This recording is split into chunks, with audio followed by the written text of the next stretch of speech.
Social media అందరూ పక్కన రావాలి, ఓన్లీ మీడియా వాళ్ళు రావాలి ప్లీజ్ ప్లీజ్, మధ్యలో ఎవరు రావద్దు. కేటీఆర్ గారు మీద పరువు నష్టం దావా వేశారు, మీరు చేసిన ఆరోపణలు ఏవైతే ఉన్నాయో అవి నిరాధార ఆరోపణలుగా. ఒక్కటి స్పష్టం చేయాలి, గ్లోబరీనా సంస్థకు ఆయనకు సంబంధం ఉందా లేదా? వాళ్ళు ఏం చేశారు? ఐటీ తప్పిదం వల్ల ఈ పొరపాటు జరిగింది అన్నారు. చాలా మంది విద్యార్థులు, చనిపోయిన విద్యార్థులు అందరూ కూడా, విద్యార్థులు అందరూ కూడా మిగతా సబ్జెక్టులో 99 మార్కులు వస్తాయి, మిగతా సబ్జెక్టు హైయెస్ట్ మార్క్స్ వస్తాయి, ఒక్క సబ్జెక్టులో ఫెయిల్ అయ్యారు. ఇది వాస్తవం కదా? మరి ఐటీ శాఖ మంత్రి పికుడు వాడు ఈయనే కదా, మరి ఏం చేసిండు? ఏ విచారణ జరిపాడు? 20 మంది ఇంటర్ విద్యార్థుల పాపం పట్టిపోతుందా? మీ అయ్యా ఈ కనీసం స్పందించలే మూర్ఖుడా. 20 మంది విద్యార్థులు చనిపోతే, పేద విద్యార్థులు చచ్చిపోతే కనీసం మీ అయ్యా చనిపోకండి, ఆత్మహత్య చేసుకోకండి, నేను కాపాడుకుంటా, మీకు న్యాయం చేస్తా అని చెప్పి కనీసం నోరిచి మాట్లాడే మూర్ఖులు మీరు, మీ కుటుంబం. మీరు విద్యార్థులకు అన్యాయం జరిగినప్పుడు తల్లిదండ్రులు వచ్చారు, తల్లిదండ్రుల మీద లాఠీ చార్జ్ చేసినటువంటి ఒక దగులుబాజీ ప్రభుత్వం నీది. సిగ్గు లేకుండా నువ్వు మళ్ళీ అలా నోటీస్ అవుతావు. నీ నోటీస్ భయపడతావేంది? నువ్వు ఈడే కాకుండా ఇంకా ఐక్యరాజ్య సమితి కూడా ఇచ్చుకో పెట్టేవాడు, ఇంకా అడుగు ఇంకా అవసరం వస్తే. ఆర్టీసీ కార్మికులు అంతమంది ఆత్మహత్య చేసుకున్నారు, ఈ లీగల్ నోటీస్. ఇలా ఉద్యోగాలు రాక నీ నిర్వాహకం వల్ల అనేక మంది నిరుద్యోగ యువత ఆత్మహత్య చేసుకున్నారు, ఈ లీగల్ నోటీస్. నువ్వు కనీసం కొనుగోలు సెంటర్లో కనీసం సౌకర్యాలు కల్పించకపోవడం వల్ల, ధాన్యం కొనుగోలు ప్రారంభించకపోవడం వల్ల, వరేస్తే ఉరి అనడం వల్ల ఇలా వడ్ల కుప్ప మీద గుండాగి చేసినటువంటి అనేక రైతులు, ఈ లీగల్ నోటీస్.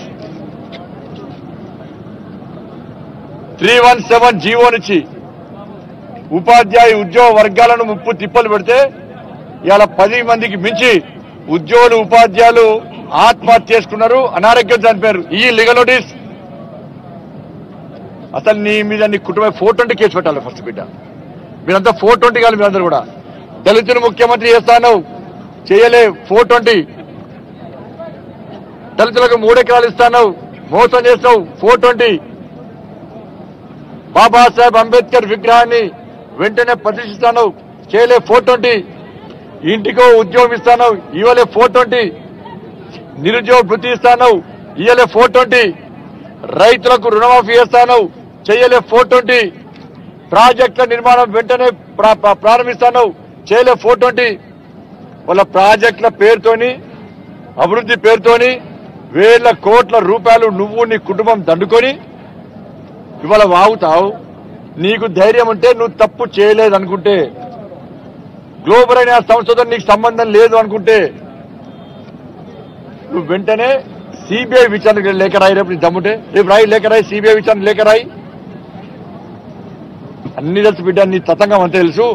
మస్కట్ లో బీఆర్ శెట్టి మస్కట్ లో 1500 కోట్లకు సంబంధించి కూడా తీసి అది కూడా బయట ఇస్తున్నా, అది కూడా ఇస్తున్నా బిడ్డ. అది కూడా పుట్టగత ఉండే బిడ్డ, పేదల వస్తువులు కోసుకుంటారు మీరు. నీ లీగల్ నోటీస్ భయపడా, తప్పకుండా సమాధానిస్తా. నాకు జైలే కొత్త, నేను జైలు కూడా సిద్ధంగా ఉన్నా, నీకు అర్థమవుతలేదు. నాకు పేద విద్యార్థుల ఉసురు పోసుకున్నది ముఖ్యమంత్రిగా నీకు బాధ్యత ఉందా లేదా? నీ పాపం కాదా అది? విద్యార్థులు చచ్చిపోలేదా? ఆత్మహత్య చేసుకోలేదా? విద్యార్థులు తనను లాఠీచార్జ్ చేయలేదా? నీ టాటా చెప్పడం ఎవరు భయపడాడు? రేపు బహిరంగ సభ ఉంది, తప్పులు కొడుతున్నాయి, గజ్జ గజ్జ గజ్జ పడుతున్నారు. లక్షలాది మంది యువత, చిన్న పెద్ద తేడా లేకుండా ప్రజలందరూ తరలి వస్తున్నారు.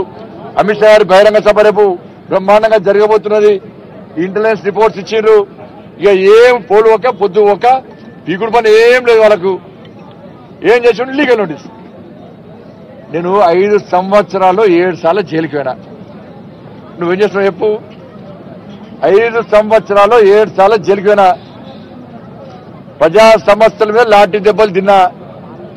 నా మీద అనేక కేసులు, ప్రజా సమస్య నీలక దొంగతనం కేసులు, లంగతనం కేసు, లేకుంటే పాస్పోర్ట్ బ్రోకర్ల కేసులు, సహారా కేసు, ఈఎస్ఐ కేసులు లేవు నా మీద.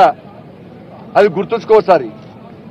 నువ్వు ఎన్ని నోటీసినా నీ అవినీతి భాగవతాన్ని ఇష్టపెట్టే ప్రసక్తి లేదు. ఇంటర్మీడియట్ విద్యార్థుల ఆత్మహత్యకు నీ ప్రభుత్వ నిర్వాహకమే కారణము.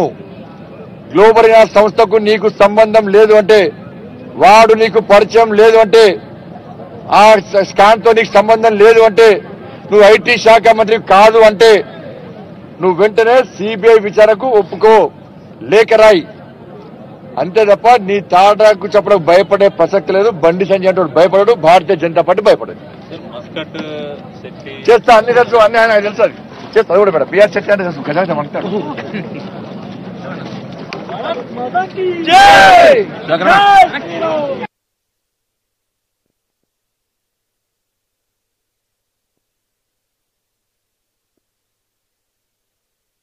మీరు చూస్తున్నారు ఐ డ్రీమ్ న్యూస్ ని. Please subscribe I dreams. For more videos, subscribe I Dream. Please subscribe for more videos. I dream. I dream. For more videos, Subscribe, I dream. Please subscribe. Subscribe I dream channel. Do subscribe. I dream. I dream ఛానల్ని subscribe చేయండి. Do watch I dream.